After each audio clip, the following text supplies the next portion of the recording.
chapter 9, Samuel anoints Saul to be Israel's king. There was a man named Kish from the tribe of Benjamin. Kish was a very important person. He was the son of Abiel, the son of Zeror. Zeror was the son of Bechoras, the son of Aphirah from the tribe of Benjamin. Kish had a son named Saul. Saul was a handsome young man. He was more handsome than anyone in Israel, and he was a head taller than anyone else.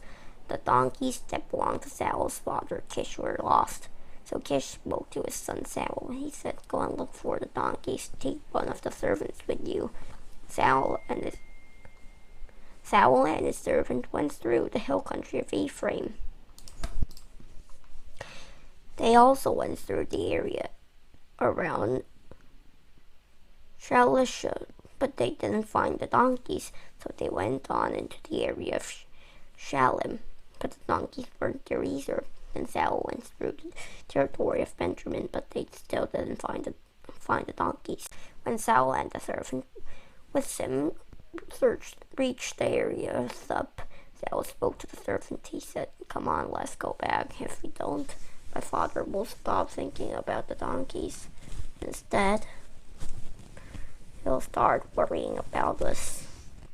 But the servant replied, "There is a man of God here in Ramah. People have a lot of respect for him. Everything he says comes true. So let's go ahead and see him now. Perhaps he'll tell us which way to go."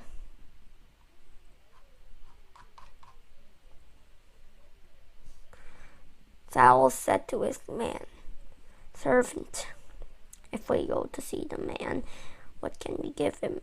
There isn't any food in our sacks. We don't have a gift for the man of God. So what can we give him?" The servant answered Saul again. "Look," he said, "I've got a tenth of an ounce of silver. I'll give it to the man of God, and then maybe he'll tell us which way to go." And Israel prophets used to be called seers. So if someone wanted to ask God for advice, they would say, "Come on, let's go to seer." Saul said to his servant, "That's a good idea. Come on, let's go and ask the seer." So they started out from the town where the man of God lived. They were going up the hill toward the town. Along the way, they met some young women who are coming out to get water from the well. Saul and his servant asked them, "Is the seer here?" "Yes, he is," they answered. "In fact, he's just up ahead of you. So hurry along. He has just come to our town today. The people are going to offer a sacrifice at the high place where they worship. As soon as you enter the town, you will find him. He'll be there until he goes up to the high place to eat. The people won't start eating until he gets there.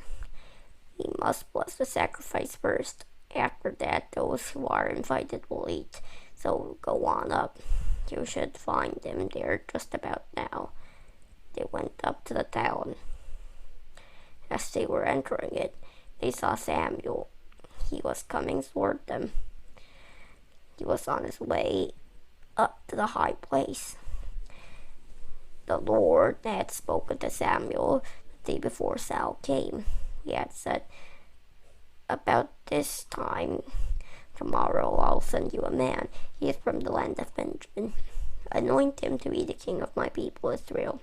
He'll save them from the power of the Philistines. I've seen how much my people are suffering. Their cry for help has reached me." And Samuel saw a man coming toward him. The Lord spoke to Samuel again. He said, "Here's the man I told you about. His name is Saul. He will govern my people." Saul approached Samuel at the gate of the town. He asked Samuel, "Can you please show me the seer's house?" "I'm the seer," Samuel replied. "Go on up to the high place ahead of me. I want you and your servant to eat with me today. Tomorrow morning I'll tell you what's on your mind. Then I'll send you on your way. Don't worry about the donkeys you lost 3 days ago. They're already been found. But he'll do all the Israelites want. You and your father's whole family." Saul answered, but I'm from the tribe of Benjamin. It's the smallest tribe in Israel, and my family group is the least important in the whole tribe of Benjamin. That's why God chose him. So why are you saying that to me? Because God chose you. God kind of often chooses the least important people and makes them better life, makes them a better life, but the better life is on their hands, of course. God often chooses the least important people sometimes. Yeah. And Samuel brought Saul and his servant into the room where they would be eating. He seated them at the head table. About 30 people had been invited. Samuel asked the cook, "Bring the piece of meat I gave you. This is the one I told you to put to one side." So the cook went and got a choice piece of thigh. He set it in front of Saul. Samuel said, "Here's what has been kept for you. Eat it. I was put to one side for you for this special occasion. We've saved it for you even ever since I invited the guests." And Saul ate with Samuel that day. They came down from the high place to the town. After that, Samuel talked with Saul on the roof of Samuel's house. The next day, they got up at about the time the sun was rising. Samuel called out to Saul on the roof. He said, "Get ready, then I'll send you on your way." So Saul got ready, and Samuel went outside, and Samuel went outside together. As they were on their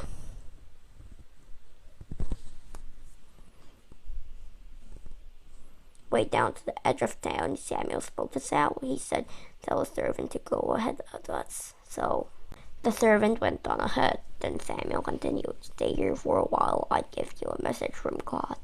Did you know who was Israel's first king? We read. Saul was Israel's first king. People looked up to Saul because he was handsome and tall. At first, Saul was a good king. He trusted God. He showed good judgment. But later, Saul forgot and disobeyed God. Dear God, learn about 1 Samuel chapter 9 today. Today we're learning about Saul being the first. Saul meeting Samuel. The names are kind of same, but we know that God always chooses the lowest people and always takes the lowest people high and the highest people low.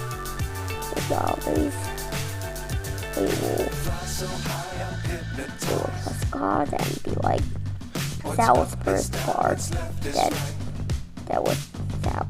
Saul was doing good judgment and everything, but will not become like Saul's last part, such as disobeying and forgetting God, and Yahweh and Amen. Okay, so I need to say goodbye, so thank God for the video. I'll talk to you next time. So